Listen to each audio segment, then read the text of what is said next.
እስቲ ትጋት በሚል ዛሬ እንመለከታለን። ትጋትን ሁሉ እያሳያችሁ በእምነታችሁ ላይ በጎነት ጨምሩ ይላል መጽሐፍ ቅዱስ። ሁለተኛ ጴጥሮስ ላይ እንመለከታለን። ዛሬ የምንመለከተው መልእክት ሁለተኛ ጴጥሮስ ምዕራፍ 2 ላይ እንደዚህ የሚል ቃል አለ። ምዕራፍ 1 ከቁጥር 5 ጀምሮ ስለዚህ ትጋትን ሁሉ እያሳያችሁ በእምነት ላይ በጎነት ጨምሩ። በእምነታችሁ ላይ ምን ጨምሩ? በጎነት ጨምሩ። በመጀመሪያ ደረጃ እኛ ዳግመኛ የተወለድን በክርስቶስ ሞትና ትንሣኤ አምነን የእግዚአብሔር ልጆች ሆንን የጸደቅን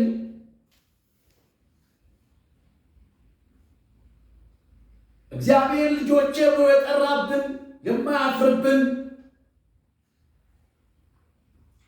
እግዚአብሔር በክርስቶስ የሚመለከተን ማንም በክርስቶስ ቢሆን አዲስ ፍጥረት የተባለልን አሮጌው ነገር አልፏል፣ ሁሉ አዲስ ሆኗል። ስለዚህ አንተ ከጸደቅ፣ አንቺ ከጸደቅሽ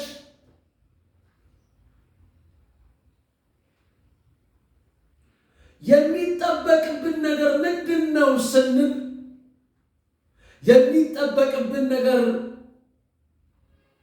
አንዳንድ ሰዎች ይላሉ የያዕቆብ መልእክት ይላሉ። አዎ የያዕቆብ መልእክትንም እናምነዋለን።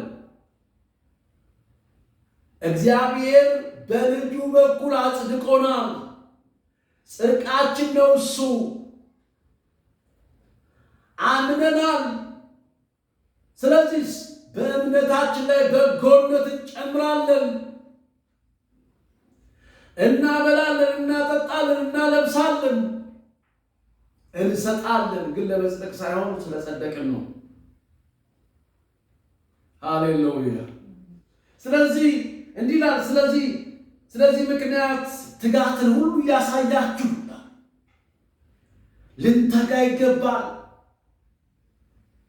ልንተጋ ይገባል።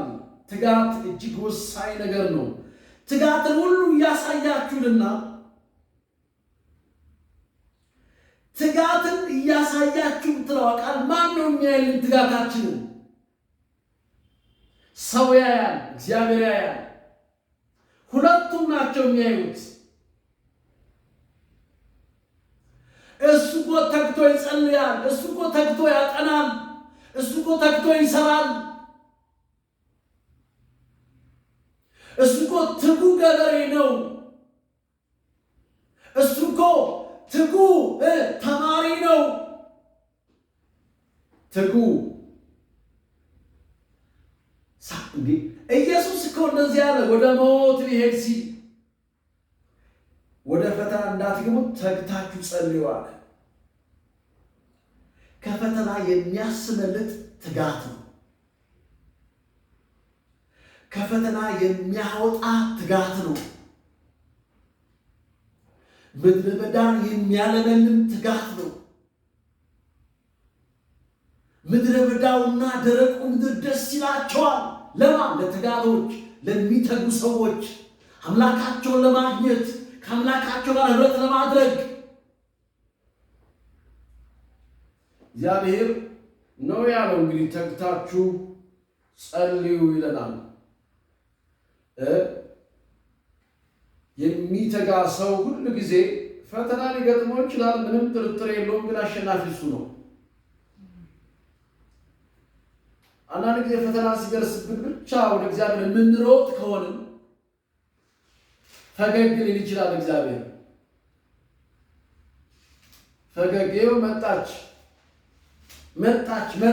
ልንባል አይገባም። በጊዜውም ያለ ጊዜውም ልንተጋ ይገባል። በምቹ ጊዜ ልንተጋ፣ ደግሞ በመከራ ጊዜ ልንተጋ ይገባል። ለምን? ጻድቅ በምቹ ጊዜ መጽሐፍ ተመቻችቶለት ኑሮ ሞልቶለት መኪናው ተሰጥቶ ቤት ተሰጥቶት ጥሩ ትዳር ያለው የሚበላው የሚጠጣው የሚለብሰው ሁሉ ነገር ተመቻችቶ ወደ አምላኩ ይጸልያል፣ ወደ እግዚአብሔር ይጮሃል፣ ይተጋል፣ ለቃሉ ይተጋል፣ ይህን ቃል ለመብላት ይተጋል። ይህንን ቃል ቁርጥም አድርገን እንብላው በመትጋት። ትጋት ወሳኝ ነው። የትጉ ነፍስ ትጠግባለች የሚለው መጽሐፍ ቅዱስ። የትጉ ነፍስ ትጠግባለች። ትጋት ለጴንጤ ብቻ አይደለም፣ ለሁሉም ሰው ነው። እግዚአብሔር ያዳላል። ያኛው እየተጋ እኛ ተኝተን፣ ያኛው እየተጋ እኛ በስንፍና ተወርሰን፣ ያኛው እንቅልፍ ሳይኖረው ዝናብ ሳያግደው ውጭ ሳያግደው ብርድ ሳያግደው እየተጋ እያረሰ እየቆፈረ፣ እኛ ደግሞ በስንፍና ረግረግ ውስጥ ሆነን እግዚአብሔር እንደዛ ያዳላል። የትጉ ነፍስ ትጠግባለች ነው የሚለው። ተግቶ መጸለይ፣ ተግቶ መማር፣ ተግቶ መስራት፣ እግዚአብሔር ያየኛል ብሎ መትጋት። አንዳንድ ጊዜ እግዚአብሔር ከእኛ ጋር የሌለን የሚመስለን እኮ ስንሰራ እግዚአብሔር የማያየን ይመስለናል። ወደ እግዚአብሔር ቤት ስንመጣ ተግቶ ትጉ ሰው ሰዓት አያረፍድም። ትጉ የሆነ ትጉ ስንሆን ቸልተኛ አንሆንም። ስንተጋ፣ በእግዚአብሔር ፊት ስንሆን፣ በእግዚአብሔር ፊት ስንቆም ሰዓት እናከብራለን። በችኮላ ነው የምንመጣው፣ ቀድመን ነው የምንመጣው።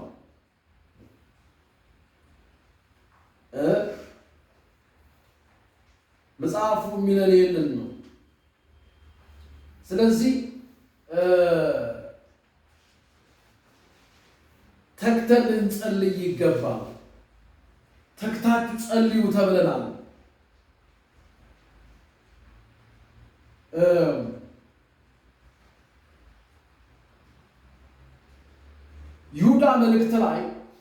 ይሁዳ መልእክት ላይ አንድ ምዕራፍ ነው ያለው። ቁጥር 20 ላይ ከ20 ጀምሮ እንደዚህ ይላል። እናንተ ግን ወዳጆቼ ሆይ ከሁሉ ይልቅ በተቀደሰ ሃይማኖታችሁ ራሳችሁን ለማጽናት ለማነጽ እየተጋችሁ፣ ሌሎችን ለማነጽ አላለም፣ ራሳችሁን ነው የሚለው። ራሳችሁን ለማነጽ እየተጋችሁ በመንፈስ ቅዱስ እየጸለያችሁ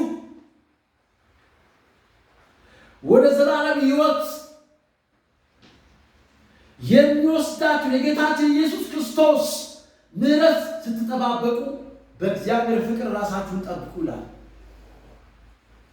ራሳችን የምንጠብቅበት ምንድን ነው ስንል የእግዚአብሔር ፍቅር ነው። የእግዚአብሔር ፍቅር ነው።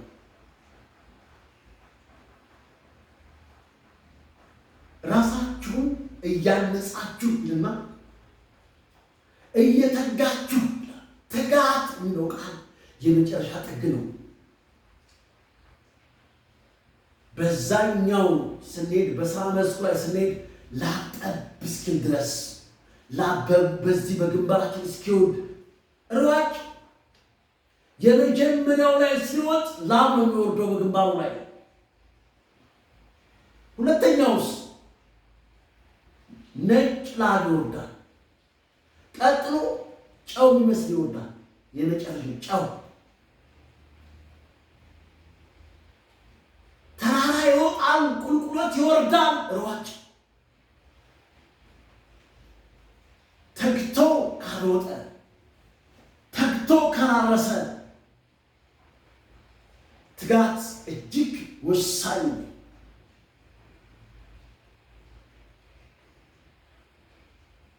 ጴጥሮስ ይህንን ነው የሚናገረው።